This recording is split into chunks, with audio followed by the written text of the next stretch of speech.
মৃত ব্যক্তিকে স্বপ্ন দেখলে একটি ভুল কখনো করবেন না। আমরা অনেক সময় মৃত ব্যক্তিকে স্বপ্ন দেখি। অনেকের বাবা মা দুনিয়া থেকে বিদায় নিয়েছেন, অনেকের আত্মীয় স্বজন পাড়া প্রতিবেশী দুনিয়া থেকে বিদায় নিয়েছেন।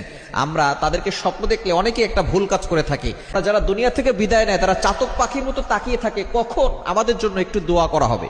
তারা দুনিয়ার কোনো সম্পদ চায় না, টাকা পয়সা চায় না, তারা শুধু চাতক পাখির মতো তাকিয়ে থাকে কখন আমাদের জন্য একটু সওয়াব আসবে, আমাদের জন্য আমাদের সন্তানরা একটু দোয়া করবে। তবে আমরা একটা ভুল কাজ করে থাকি, সেটা হচ্ছে মৃত ব্যক্তিকে স্বপ্ন দেখলে মিলাদ পড়ায়, বাসার ভিতরে মিলাদ পড়ায়, বিশাল বড় অনুষ্ঠান করে, টাকা পয়সা না থাকলেও ধার করে ঋণ করে সুদে টাকা এনে তারপরে মিলাদ পড়ায় দেয়। খবরদার, এটা কখনো করবেন না।